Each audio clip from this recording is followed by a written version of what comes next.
Hello, everybody. This is the Pay Me and Plane Tickets podcast, and I'm your host, Jelani.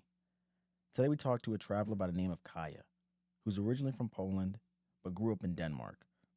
And for the last few years, she's been documenting her daily life and travels, sharing them on YouTube, Instagram, and other media alike. She also sheds lights on the ups and downs of being a authentic content creator.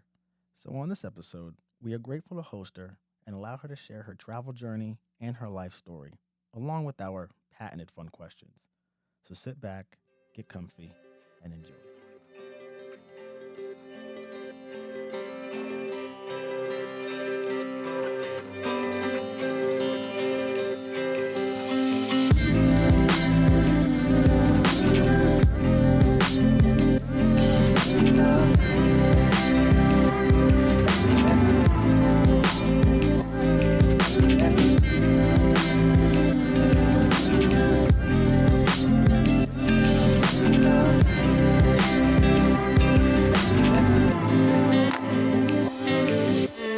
So let's get right into it. So, where are you from?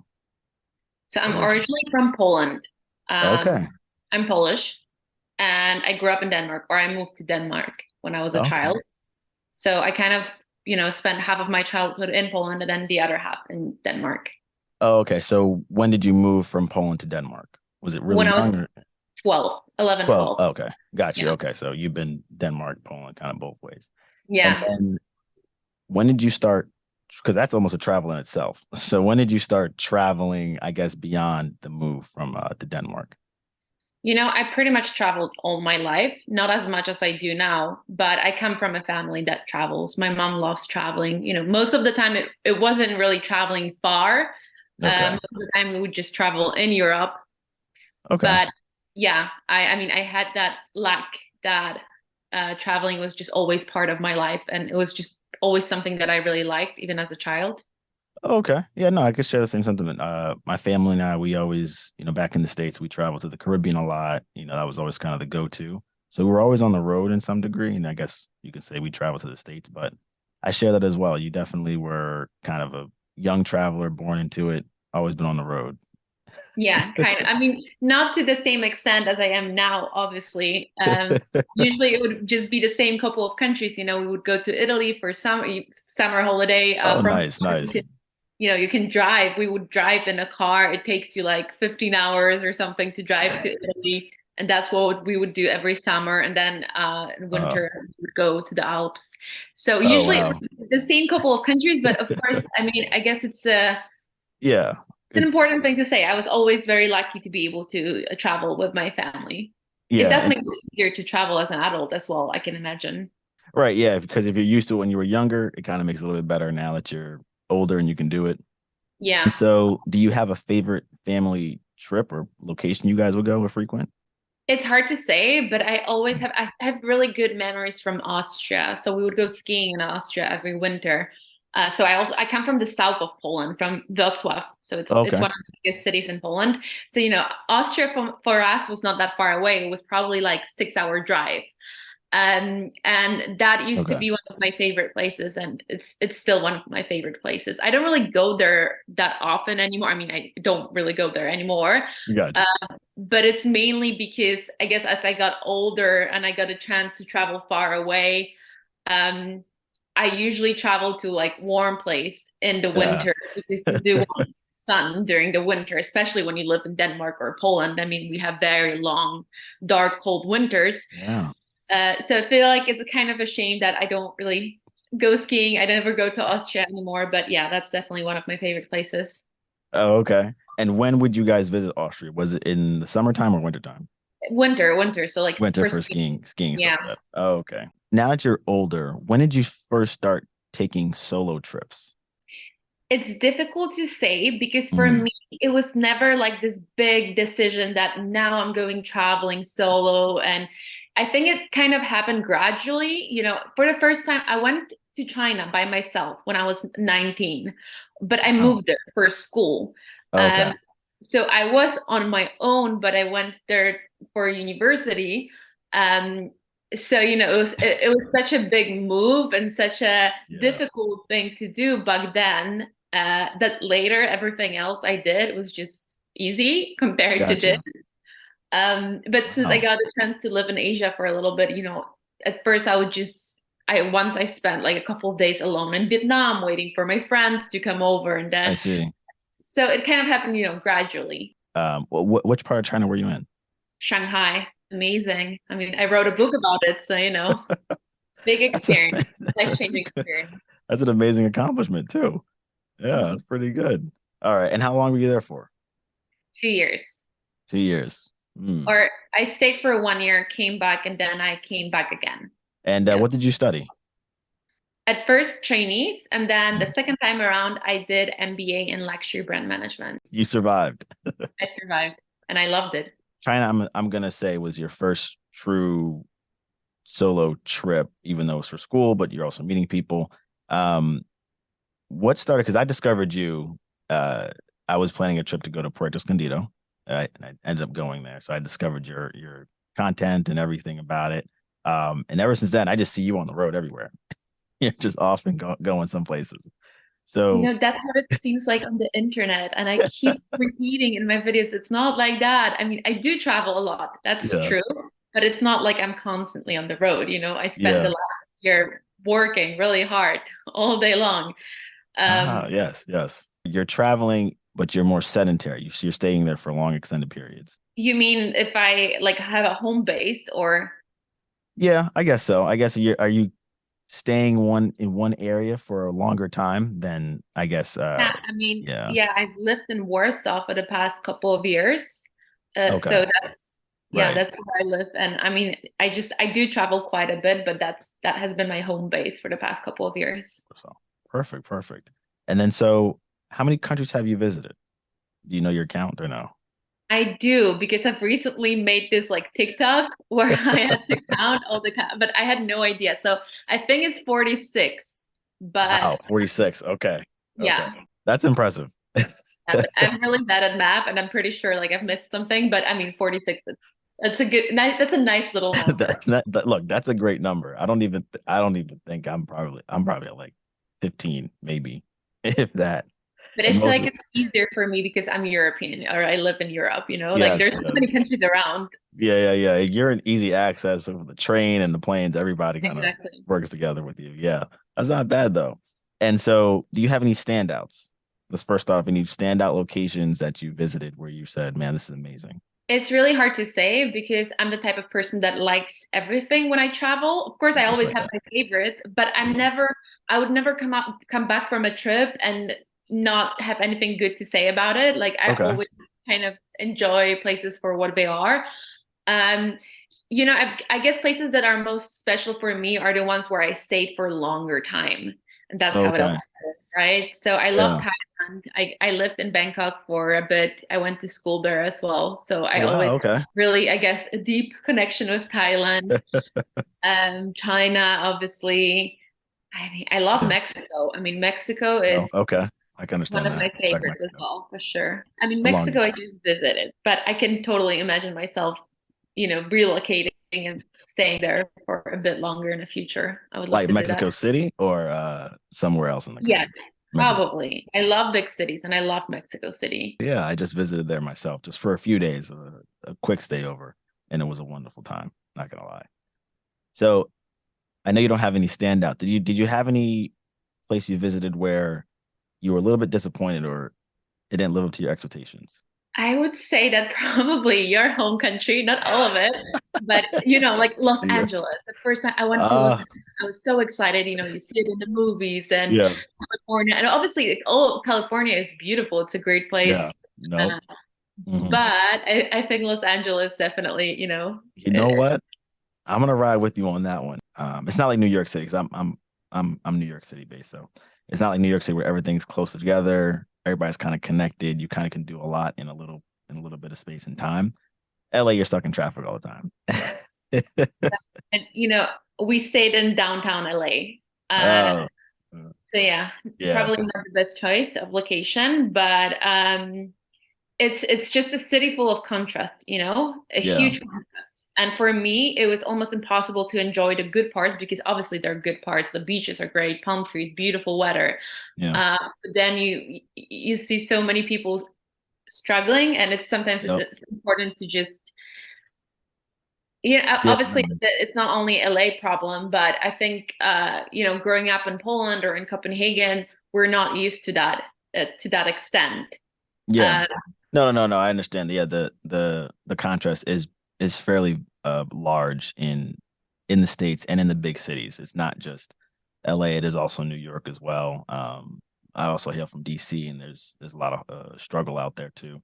It's tough to enjoy it when you're kind of walking by, being, I guess, a quote unquote tourist and seeing those type of things. and I think it's also about the expectations, because your Yeah. expectations coming to the US are high because you Yeah. see it in movies, music, everything from the US, right? Right.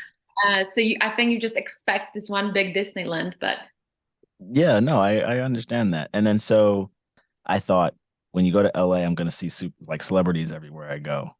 And no, you don't see any of them. yeah, but I mean, I'm sure it's a great place as well. I think it's just the hype. Yeah, no. You said it right there. It's the hype. It's the hype that's built it up. The TV shows, the movies, the way people talk about it, and how everybody lives there. And most people who live in I guess they live in greater LA, not necessarily the city. So has any trip ever changed you? So or does every trip change you? Every trip changes you. I think that's the one. You come back a little bit enlightened. Exactly. I think every time you travel, doesn't matter for how long you go, Mhm. there are always these, like, you always have these revolutionary thoughts. Yeah. I've recently went to Panama, and Okay. something that I thought about a lot in Panama is how on social media we keep saying that travel is so accessible and everyone can travel nowadays. And yeah, sure, partly it is, Yeah. but at the same time, it's not really. Let's be honest. No. When I travel Panama, especially, I guess Panama is also more of a expensive location, or relatively more expensive to places where I often travel, like Asia. Mm. And I've realized that everyone I would meet on the way were people from the same five countries. So obviously you have Americans, then you have Yeah. Germans, some British people, Yeah. Netherlands, and that is pretty much it. Yeah. No. Travel is not excessive. Travel, it's a luxury. It's not a easy purchase at all. And when you're from countries where the currency is stronger, it's even that much more accessible. So if you're on the other side of that pole, it's a climb up to do that. So has travel also exposed anything about yourself? Maybe revealed the like, oh, okay, I was thinking this way about maybe a particular area, a particular lifestyle, but now that I've seen it and lived in it for a while, as you can live longer than most people in certain areas. You said, okay, I could adapt that type of thinking or methodology that they may have, or a custom that they have. Yeah, for sure. I think overall, what travel really taught me is the fact that I don't need as much as I thought I needed when I was younger. And the more I travel, the more I just want to continue traveling, and the less I care about having a pretty home or a car or like all Yeah, these realistic things. So I think that's the number one thing. yeah, yeah. It seems like when you go to other countries, people are happier with less. That is very true. They don't need the big cars you mentioned, the house and the fancy gold and diamond rings. Yeah, exactly. That Now, feels of good. course, there are always two sides to it. But especially whenever I'm in a warm country, especially when there's sun, I always think about it because I come from such a cloudy, cold place Yeah, that people who live in these places, I think they often don't even appreciate what they really have because, well, for them, it's just the reality, the everyday life. But for me, sun and warmth makes such a difference. yeah. I'm much more happy when it's sunny, and you just feel like you want to live. And here, like, I'm in Denmark right now, it's just raining and cloudy all the Yeah. time and super cold. Yeah, I understand that. And being in the cold is definitely a mood changer. And I guess when it is colder, you I guess you tend to have more time and want to buy more things and or assume you need more things to kind of boost your mood or keep you happy. But when you're in a warmer climate, uh, all you need is the sun and the beach, and you're fine. Exactly. And I guess it's also work culture in the West, you know. The older Yes. I get, the more I really Yeah. wish that I wouldn't have to work as much as we do. Although in Yeah. Europe, I guess it's not as bad as it is in the US. Yeah. We still have a shorter hours, but just spending 10 hours at work every day, it's depends, of Very course, true. what kind of work it is. But Yes. Yes. No, you're saying it right. It definitely the work culture in the West kind of uh traps you in that type of thinking, and that okay, you're just working to buy more things and to, I guess, achieve a certain status. But when yeah, you get out and see how others are living, you do come back and learn, okay, I don't need all these things to survive or to be happy. Um, so I guess the secret is move somewhere warm. And I want to say when I followed your videos, you also bring in an element of like your budgeting practices, your earnings. What got you into sort of describing that type of like reality in travel? You keep it very real. Like here's how I'm affording my food and my stay. What made you want to sort of expose it? Because that's not common in a lot of travel videos. really, I thought Yeah. that actually I could do it even more. Um, Yeah, I guess it depends who you watch, but to be honest, I just watched the same couple of people. Hmm. So maybe yeah, I mean, I think it's really important to Hmm. be as real as you can. Uh, and I always try my best to do that. And the thing is that people always say that, like, oh, be real on social media. But the thing is, it's not as easy as it seems Yeah. because you get judged constantly. And Hmm. for me, it's also a constant battle and a constant struggle between uh, what I want to share and what I want to keep for myself, and what I think I should be sharing and what I Yeah. shouldn't. But when it comes to being transparent about expenses and all that, I think that's really important because, as I said, I mean, travel is really a privilege. And I also really don't like when people are pushing this narrative that, oh, travel is so accessible for everyone. Right. Actually, I just saw a TikTok today, and it was a girl from the States who said that she was bartending for a year to save up money. And Mm. just from bartending for a year, she saved up $50,000. And I Wow. was like, Wow. in most of European countries, even the wealthier Western European countries, I don't think you could ever do that. And I Yeah. think wages are much higher in the US than they are in majority of the world. Of course, being Yeah. like I'm not saying that Europe is it's similar, but compared Yeah. to so Yeah. many other places. So I just really, I guess I just want to be transparent with people and be like, this is how much I paid for it. And Mhm.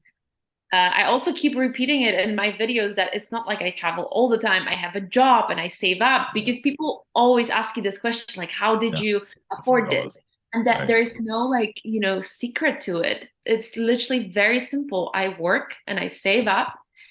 And of course, I am fortunate in some ways. I have an education that I didn't pay for because I come from countries where you don't pay for education. Okay. So, of Yeah. course, there are certain advantages that I've been given by life, Hmm. No. but most of the time, there's no secret, right? It's just work and saving up. Yeah, no, it's working saving up. And I love that honesty in your videos. You're not sort of portraying this ultra luxury lifestyle that nobody can figure out how you're doing it or you don't want to expose how you're doing it. It's very simple. You're working really hard, you're working your butt off, you're saving your money, and then you're being responsible with your expenses. And because you're staying in places for longer durations, you almost have to. Like if it was for a week, like a true vacation, I could understand the splurge, but you actually have to spread your dollars out for a longer. Like Yeah, but I also don't really mind. I mean, I love good hotels, and whenever I go on a trip, yeah, not whenever, but I do treat myself to like good hotels sometimes. right. You've earned it. But yeah, but the thing is, most of the time it's just for a couple of days or when I arrived, especially if I'm solo. When I was traveling Panama right now, I started from a five-star hotel, which was not a Mm, very expensive five-star hotel. okay. But I know some people would also disagree with that and say, like, why do you have to spend so much money on a hotel? But I guess it's Mhm. just because I want to. I like it. And also, I think as a woman traveling alone, Yeah. You do certain things to feel safer and feel more comfortable. And I think that's something maybe some men Hmm. sometimes No. have a hard time understanding. But then later on, I stayed in hostels, and then I like to mix it Yeah. up. So I think it's also okay to allow yourself to stay in luxury hotels if that's what you want to do. I also don't want to judge that because I really hate when people are like, the Yeah. only way traveling is hostels or this or that. Yeah. No, I agree with you. I'm famous for being known not to stay at hostels. I don't like sharing a bathroom, but that's just my Yeah, I thing. mean, I don't like that either. I like the social aspect of hostels. I Yes, I love love the the fact that social. meet Yeah. people, but I do not enjoy, like, yeah, sharing a bathroom with someone. Definitely not. I mean, I actually No, struggle with that. I have to force myself to do it. yeah. But it's one of these things that when you force yourself, it's always nice, because you do end Yeah. up meeting people. I agree with that. And also, yeah, the stigma of if there's somebody who is, staying at these luxury places, it's fine as long as they're honest about it and, they're very self-aware, such as you, about the advantages that they may have or what they have at their, in their wheelhouse to kind of do that. I agree. 100% agree with that. But Yeah, and there's yeah, also a big difference between people like us or people who make content and yeah. travel for content and someone who's working really hard and has a week off and goes on holiday. And then Yeah. I understand that they choose to stay in a nice hotel. Exactly. Yeah. If that's the case, then let them do it. If they have a week off, might as well go to the big fancy place. Why not? Yeah, You've earned it. Do it. You touched on this. So being a female solo traveler, I know that's much different than being a male solo traveler. for sure. I mean, Yeah. as a solo female traveler, I wouldn't go everywhere. There are places where I wouldn't go. But I know that there are people on social media that uh Take that if risk. other solo female travelers that are way more brave than me. I'm actually not that brave at all. I'm pretty I get scared easily. If I'm alone, I'll always go back to wherever I'm staying before it gets dark. Okay. Makes Even if it sense. gets dark at 6 o'clock, I will be back at 6 o'clock. Like I wake up early, I go out exploring, and then I go back at 6. Yeah. Uh, so that's pretty extreme, I guess you could say. Not everyone Yeah. does that, um, but I think that's Fair. also why, I'm always very careful. I always try, I research every location I go to, Mm. especially with big cities. I think those are always the worst ones.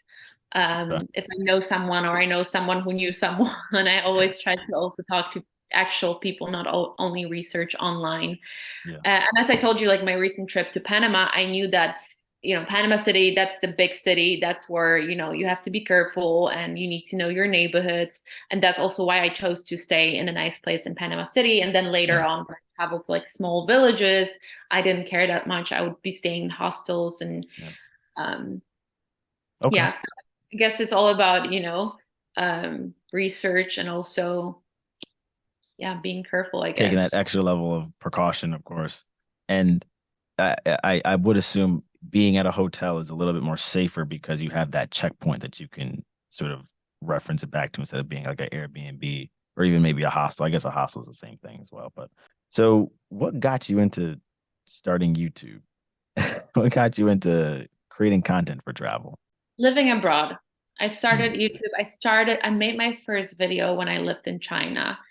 And then okay. later I moved to Bangkok and just living abroad and being constantly surrounded by things that I found interesting. Uh, that was what motivated me to make videos because especially when you move so far away from Europe to Asia, Yeah. the cultures are so different. And you go to a supermarket or you walk on a street and you can make a video about it. You're Yeah. basically fascinated by everything. At least I was. I loved it, just the fact that you literally walk out on the street and there are 500 things happening around you that you find interesting Right. because for you this is foreign. Um, so yeah, that's what initially got me into YouTube. And how long have you been doing YouTube? Long time, like 5 years, I think. Okay. Got a 5 year anniversary. Yeah. And going on 6. That's not bad then. And do you enjoy it? Or has it kind of slowed down for you? Like, I'm taking it easier. I do it kind of out of habit. No, I love it. I mean, I still absolutely love it. I don't think YouTube, definitely not at my level. My YouTube Mm, channel is not anything huge. So I think if you have a small YouTube channel like me and you still do it after so many years, it's only because you love it. You gotcha. definitely don't do it for money or anything else, really. And Right. the more I do it, the less I like the attention part. The comments and everything. Just that's it. Just I'm gonna be honest, it gets on my nerves nowadays. It's Okay. just the constant judgment and people Yeah. constantly having something to say and coming up about with theories about your life, and Yeah, I see. Yeah. The it assumptions. it can get, at least for me, it can get annoying. Um, Okay. yeah, Okay. No, and again, I respect the honesty about it. I see that. Yeah, when you put yourself out there in the YouTube sphere, um, you're subject to that judgment, and it can get annoying. Or I think really it's the assumptions that people are placing on that individual, without knowing what's really behind all the work. Again, you're working hard, you're putting all this effort into doing it. It's not coming easy. So when those comments are made, it can be painful or hurtful. it is. And you know what's the worst part about it? Not even that.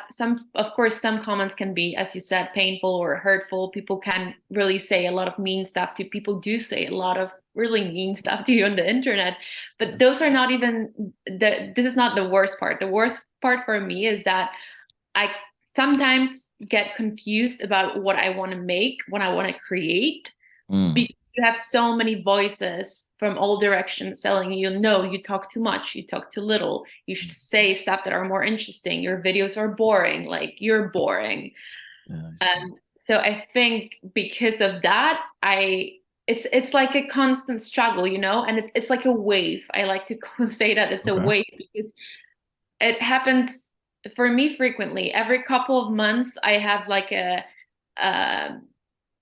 time where I feel like what I'm making is not good enough, where I don't know what I want to make. I don't know if I even want to make videos anymore. And then after a couple of months, I go up on the wave, and then it's all good again, and I love Right. it. Um, yeah. So yeah, but Yeah.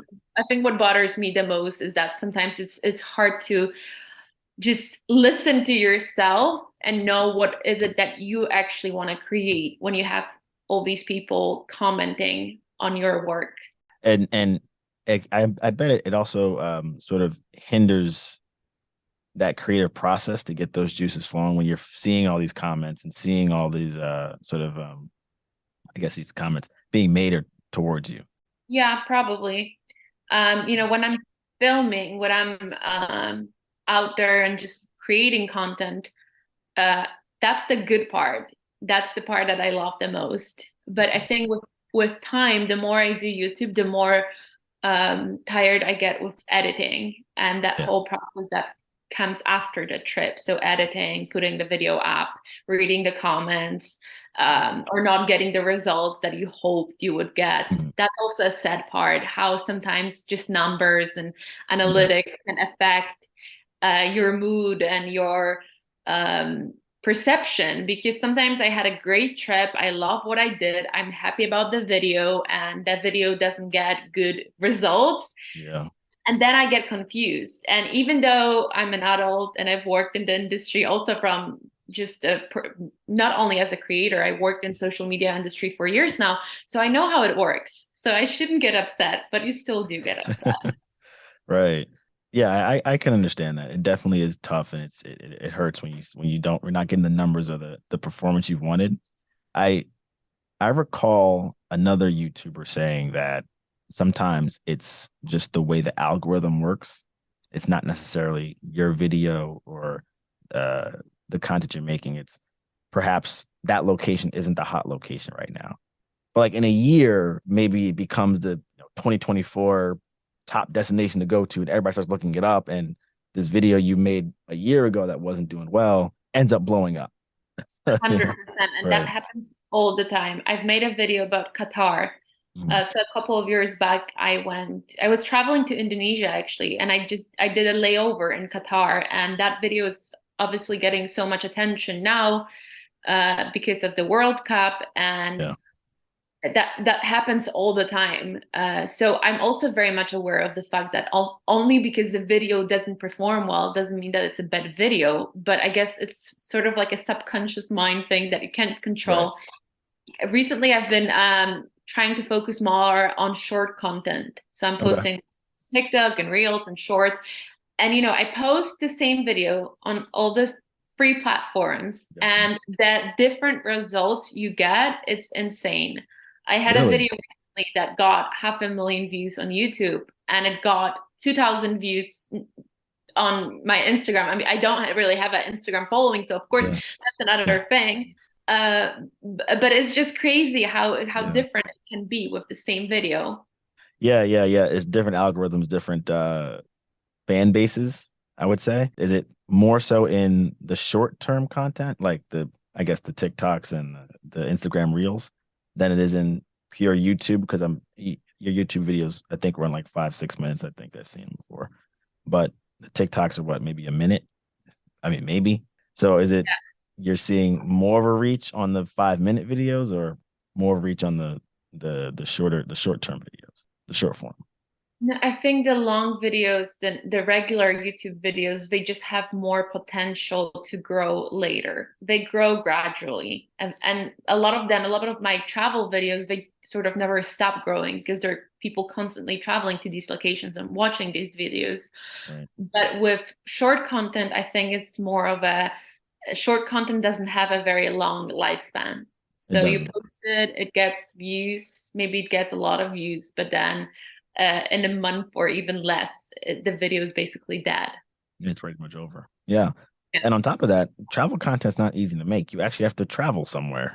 It's not like it's not like a comedic video you can do in your bedroom and kind of move on and just keep the ideas churning. You actually Yeah. you have to be somewhere. And so are you pushing out more short-term videos now? Yeah, I'm trying to do that. I've never Okay. done that in the past, even though I've worked with it for a while. Okay. Not for YouTube, but yeah. Um, Okay. so this is something, yeah, I'm trying to focus on right now because I do think there's a big future there. But Okay. I can agree with that. I do think short form's going to work in the long term. yeah, Especially with I know YouTube has now a new feature called YouTube Shorts, so uh, yeah, they're moving in that direction as well. But I think travel content's always going to be a long form video in terms of experience. People are going to want to sit down and take it in and see what did Kaya do for the month that she was in a certain location, and you can't for get all sure. that in. I mean, I don't think short content, or at least not for me, will ever replace long Yeah. format. Those are for me, those are just two completely different things. It's Okay. like main course and dessert. Right. Yeah. Long videos will always be my main course, but then there's nice to have like a dessert afterwards and watch a Oh, couple I'm of. stealing that one. That was a good one. Yeah. Yeah. Definitely main course and dessert. Okay.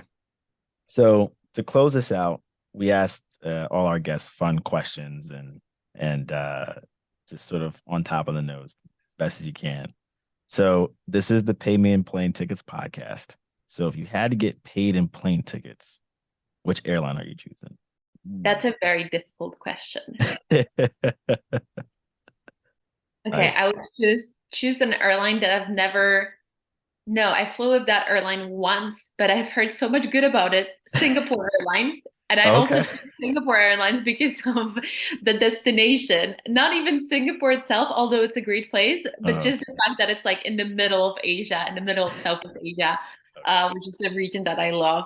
So I would choose Singapore Airlines, and then I would just travel everywhere from Singapore. Okay. Perfect. All right. So Kaya would get paid in Singapore Airlines. I've never flown them, so I hope to fly them one day. But you're the first variation. So far, it's been Delta has been the biggest winner. So Yeah, who see, knows? I mean, I'm not that even that familiar with American Airlines, so for me, Understand. Okay. Um, and I don't know if this would apply to Eastern countries being from Europe, but do you have like a go-to travel credit card or debit card that you use to get all your points or what's it called, like cash back? yeah, so it works a bit differently for us. I Yeah. know that in the US you have a lot of these like perks where you use Yeah. credit. I mean, kind of have it as well, but I don't think it works as well as it works in the US. But I would say MasterCard because it's the Okay. most trusted ones. Okay. Yeah. Yeah. Yeah. Yeah. Yeah. No, no, no, yeah, no, no. It is much more of a Western country thing where the banks or the credit card companies offer all these different perks and these values for whatever you spend. Um, but yeah, I don't know why. I should research that, but I don't know why I think in Denmark it's also not a thing. it's not a You, thing. no, You know? I mean you just Yeah. get It's a like, credit card because if it's reliable or not, and you basically choose between Visa and MasterCard. And I I think see. MasterCards are way more reliable when you travel abroad, especially far away. Oh, okay. Oh, interesting. Yeah, I use a Visa when I'm traveling abroad, but MasterCard's fine as well too. So Yeah, my I best don't know. advice is always to have two different types of cards on you. I've experienced that several times in my life, especially in more exotic destinations, Mm, where it's good to have two different types of card on you for different sure. cards. Okay. Yeah. I'm going to heed that advice. Yeah, I pretty much only use a Visa, and then we have American Express in the States. But Yeah. people don't Heard use it. American Express is good as well, but Yeah, but it's not useful. It's not useful outside of America.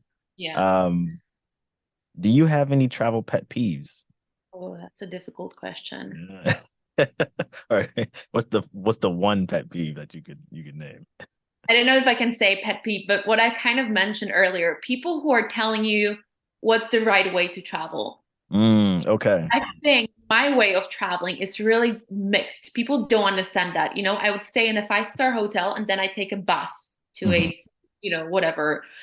And I get all these comments then, like people don't understand that. People are like, why are you staying in an expensive hotel and then you travel by bus and not by taxi? Uh, I or see. like, The judgment. you're not real traveler because you didn't stay in a tent somewhere. I mean, Mm, I think a lot of people have this very like perception of that there is a right way to travel and you're doing it right. wrong. Or Okay, I can agree with that. Yeah, I wouldn't want that type of judgment placed on me as well, where they want you to have this sort of caveman like travel experience everywhere you go, where you have to be sort of living in mud. yeah, or just doing certain things that are like must see or top see in that destination. Mm, How people think you go somewhere like if I've recently I went to Paris and I used to live in Paris. So for me it's I go there quite frequently and someone sent me a message saying like you were in Paris and you didn't go to Eiffel Tower. I mean, oh, yeah, that no. makes no sense. You don't have to. Yeah, I mean, it's like if you're visiting Paris for the first time, yeah, sure, go to see Eiffel Tower, but you also don't have to do whatever you want, right? You can miss it. It's not, you You're don't in, have to, yeah, you don't have to do it. you don't have to It's do your prerogative. anything. I think people who make it seem like you have to do certain things when you travel, like that's something I don't like. Okay. And I agree with that. Yeah, no, you don't have to do the main touristy thing, or you don't have to sort of live this bare knuckles lifestyle when you're out there, wherever you may be. No, you should just Um, do whatever you want. And whatever the you feel, best it's your experiences prerogative. most of the time they happen in between. Sure, it's nice to see the known places but the thing is that my best experiences or my best memories are from the times that I was just sitting in a coffee shop and watching people and then I talked to someone and Yeah. those are the best moments when you travel. So you also need Okay. space for that. Yep, I agree with that. So when you travel, is it you going with a carry-on bag or a check bag? Carry on. Carry on, team carry on. I'm terrified to check anything in. Also, the last couple of years, especially in Europe, the situation with airports has been crazy. People Yeah, lose their I've stuff heard. all the time, and it's a mess. Mhm. Especially this summer, it was horrible. Yeah, Um, but I think it was like a big thing, especially in Europe, that that yeah. just couldn't control the suitcase situation. But I've always been a fan of carry on. I do like clothes, and I do like fashion, but the thing is having less stuff and being able to actually freely move around with your Yeah. stuff, that's priceless. Like once you try that type of traveling, I don't think you can go back to having too much stuff. Oh no, exactly. And so when you are going somewhere for extended time, like a year or so, you're still going with a carry-on. I mean, right now I'm about to go on the probably longest trip of my life. I'm going to be away for, I don't even know how long. I'm just Oh, traveling on just one going. ticket, just Okay. going. But I'm going to be away for a couple of months for sure. And I'm taking carry-on only. Okay. Keep it light, keep it simple. And Yeah, then I mean, it is difficult. And of course, I yeah. would like to take more clothes with me, but if you actually want to travel and when Yeah. you also make content and you want to be able to move with your stuff, you don't want your stuff to hold you back. I've done that before when I went on a trip and I thought that since I'm also, filming, I don't want to Right. wear the same clothes every day. I took way too much stuff and I had a big suitcase and then you create a situation where your stuff is holding you back from doing certain things or from enjoying moving around, and that's definitely not something I want to do. I think that's a very fair point. I wouldn't want to if I'm going somewhere, definitely want to pack light. I know it's not easy if I'm doing an extended trip such as yourself, but it's what has to be done to make sure that I'm not being held back. So uh Airbnb or hotel? Hotel. That- That was fast answer. Yeah, that's I'm, it. I'm not a big Airbnb fan. Is it just the Okay, cost that of it, makes, or is it just I guess what's the reason? I think I don't necessarily enjoy the feeling that you're staying at someone else's house I can and it's understand. someone else's stuff. Mhm. I just prefer, my favorite hotels are the very blank hotels. I don't know if that's Mm, the right way to say it, but just very white, not much stuff. I don't want any crazy interior or any yeah. specific style. The more just simple it is, the better for me. I Oh, guess, okay. I yeah, guess but like I a maybe also just the aesthetics that I like personally. But uh, yeah, I don't know Airbnb. Like people love Airbnbs, right? So I yeah. don't know, but it's never been my thing from the very beginning. I've tried it. Of course, I've tried it many times, and it's a nice option when you're traveling with a bigger group of friends. That I understand. Yeah. So if you're traveling with a big group, yeah, for sure, Airbnbs. But if you're traveling by yourself, I really don't see Airbnbs as an advantage. Okay. Yeah. Yeah, I think Airbnb is more also like more of an experience. If you find a really cool Airbnb that is unique location, you're with a group of friends, then yes, for sure, it's amazing. But if you're just moving from one place to another, or I mean, I guess it Mm. depends also how long you're staying. Airbnbs for me are also just more of a long stay thing. Okay. Gotcha. And I think I I could like the comfort of, showing up to a hotel. You can just check in whenever you want. The check-in parts, that's what bothers me the most about Airbnbs, actually. But I guess it's also because I always move around a lot, which is something I always tell myself I will stop doing it and I will start to travel slowly and okay. not easy. But yeah, when you travel a lot and you have to constantly check in and check out, I think Airbnbs are a bit more tricky. Don't you think Yes. so? Yeah, I think I think it depends on like for Airbnb's sake, it depends on the host that you have. Some of them have a very easy check-in process. Some of them you have to wait for, I guess the person to be home or whatever it is. But it does depend. It's not as streamlined as a hotel, as the hotel business works. It's you check in, you move on, and you can kind of continue with your day or whatever it is. But Yeah. yeah, it does vary. It does vary. I'll give you that. Um, I think I can answer this next one. So if you had to pick a place, are you gonna choose a city, a beach, or a mountainous location? And I'm gonna bet you're gonna say city. Yeah, I think I would say city, but I do Yeah, like beaches as well. I mean, mountains are great as well, but that would be my last pick the for last sure. pick. Gotcha. So, Yeah, all I right. like beaches are great too. A city that is close to a beach. Oh, okay. That's Uh, ideal. yeah, like yeah, probably like I think With it's just hard to water. have. I don't Yeah, need beach, just water where I can walk or like run. I love walking yeah. and running. So wherever, Panama City. Has, It's it's right perfect. by the ocean. There's no beach in the city, but there is a promenade, so you can walk back and forth. Oh, okay. Got you. Okay. Oh, I'm a big fan of Cape Town. It's probably a place I could think of where it's, there's a waterfront and I really want to go because everyone loves it, you gotta right? go. You gotta go. It's on. You have to put it high on your bucket list. It's definitely there. All right, last one. So, if you had to pick one location for the rest of your life, which place are you parking it?